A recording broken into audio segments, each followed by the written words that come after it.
Sir, धर्मस्वतंत्र विधेयकाचं समजलं जाणार आहे. विरोधकांच्या वतीने कोणतरी संदीप बाबाची मागणी केलेली आहे. विरोधकांनी धर्मस्वातंत्र्य विधेयक जर वाचलं तर त्यांच्या लक्षात येईल की या विधेयकामध्ये कुठेही कुठल्याही धर्मावर अन्याय नाही, तर हे विधेयक वेगवेगळ्या प्रकारच्या कुप्रथा, धर्माच्या नावावर आणि धर्मांतरणाच्या नावावर ज्या कुप्रथा आहेत त्यांना आळा घालणारं अशा प्रकारचे विधेयक आहे.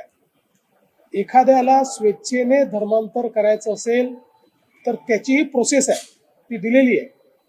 पण जर कोणी आमिष दाखवून किंवा धाकधपटशा दाखवून किंवा चुकीच्या पद्धतीनं जर त्या ठिकाणी अशा कोणाचं धर्मांतरण करणार असेल तर असं करण्याला कायदेशीर शिक्षा काय आहे हा विषय आहे.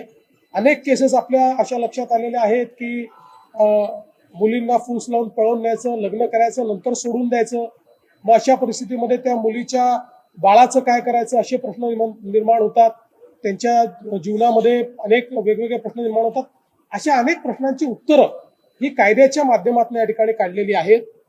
विरोधक हे केवळ मतांच्या लांगून चालना करता त्याचा विरोध करतायत, पण मी गॅरंटीने सांगतो की त्यांनी जर हे विधेयक पूर्ण वाचलं तर कधीच त्याला विरोध करणार नाही. आणि महाराष्ट्र हे पहिलं राज्य नाही आहे. आपल्या आधी 10-12 राज्यांनी, आणि त्यातली काही राज्य अशी आहेत, तमिळनाडू सारखं राज्य की जिथे कधीही भाजपचं राज्य नव्हतं, अशा अनेक राज्यांनी हे विधेयक यापूर्वीही केलेलं आहे. त्यामुळे मला असं वाटतं याच्यावरचं राजकारण हे योग्य नाही.